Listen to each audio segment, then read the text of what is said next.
the last symptom terminology.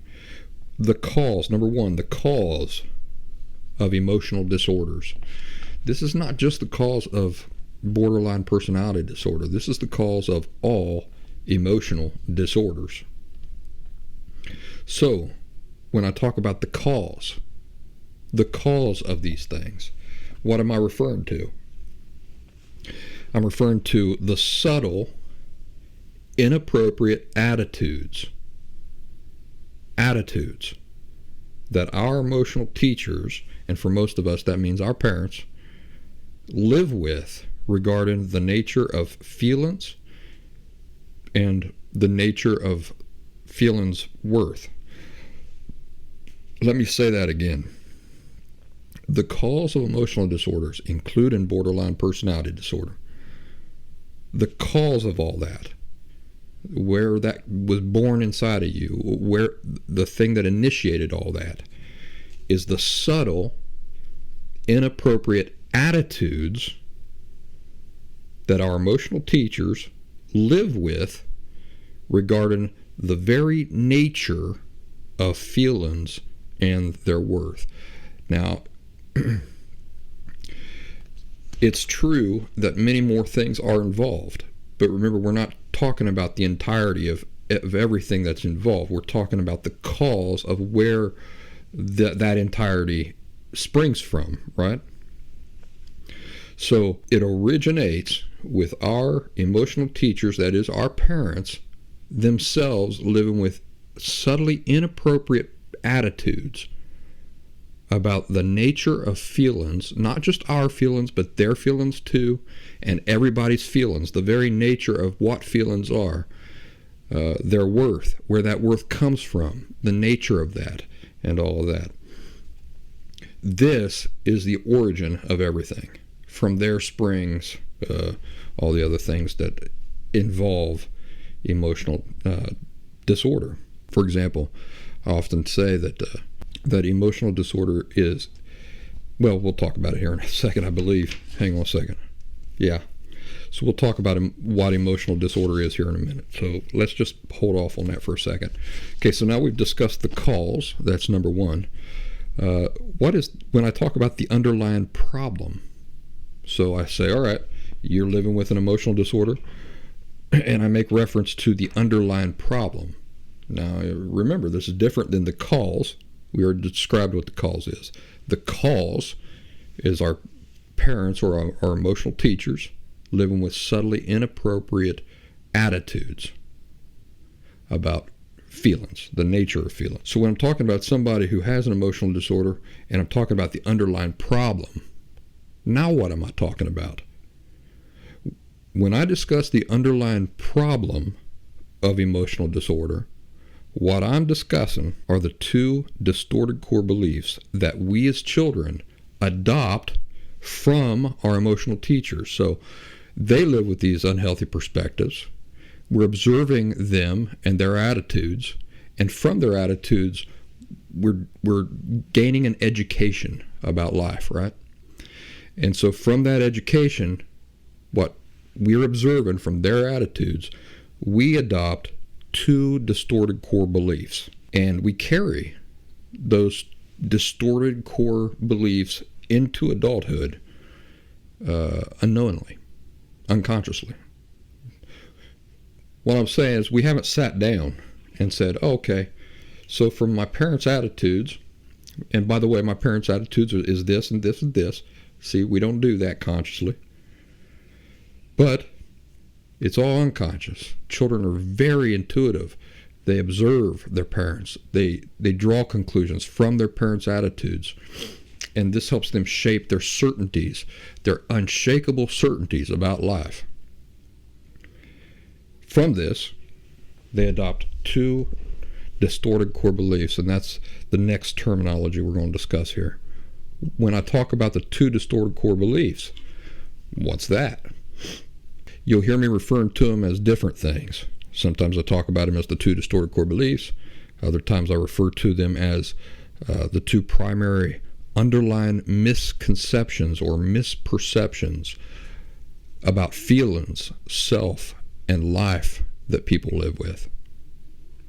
I also talk about it as being an emotional algorithm, right? It's the underlying belief system or understanding of the nature of feeling, self, and life that people live with. It works as an emotional algorithm. The way it controls a person, it determines a person's perspectives and behaviors and stuff like that is uncanny. It's like computer programming. So when I'm discussing these two distorted core beliefs, or this emotional algorithm, or these fundamental misperceptions about the nature of feeling, self, and life, it's these two things.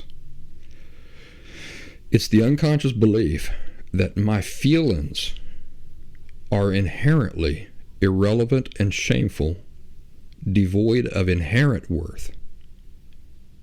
Number one. And the second distorted core belief, if that's true for my feelings, it's true for me too, as a person, as an individual. So did you get that? The two distorted core beliefs.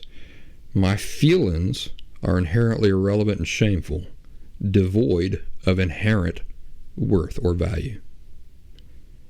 Number two, and so am I. All of this is based on the erroneous understanding that in order to have value, something external has to grant everything value. Now, it's true for some things, like, for example, a car. If you're going to go buy a car, the price of that car is dependent on how new it is, how many people want it, and other things of this nature. So it gets its value from all these external things. Does it run, right? If it doesn't run, it's got very low value. Now, there might be people who say, I'll buy that car anyway, and I'll go fix it up. But still, the person isn't. You can see that the value or the worth of the car still is dependent on external factors. It's all external. And that's not true for our feelings or the nature of self either. You know, the nature of being a person. Human being value doesn't come from external things. It comes from what you are. You're a human being. So your value is an inherent aspect of what you are. Not too long ago, I was talking about bananas. Maybe it was on this show. Can a banana have value just because it's a banana? Sure it can. It has nutritional value. You know, inherent to being a banana is that it's sustenance. It contains nutritional value. It doesn't matter if you don't personally like bananas. It don't matter if nobody on earth likes bananas. I'll give you a good example of this. How many of you are out there eating acorns tonight? How many acorns have you eaten this week? Do you know that every species of acorn is completely edible and nutritious and good for you? Did you know that?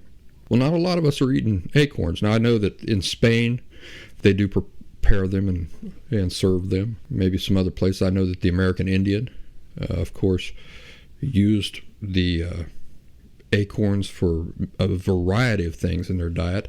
Especially the Western American Indian would use acorns extensively. So in a lot of cultures, the potato fills that part of the diet.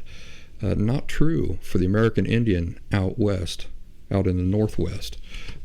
Their acorns replaced the potato part of the diet for them. By the way, somebody was asking me the other day, do we Appalachians call tomatoes tomatoes? And I said, we do, but you know, when we're talking amongst ourselves, usually we shorten it to maters. Hand me a mater. And we call potatoes taters. The person asked me that was from Nigeria. So I'll tell you how that conversation came about. I was explaining that in Appalachia, I grew up calling bell peppers. You know what a bell pepper is? I grew up calling bell peppers mangoes. Mangoes.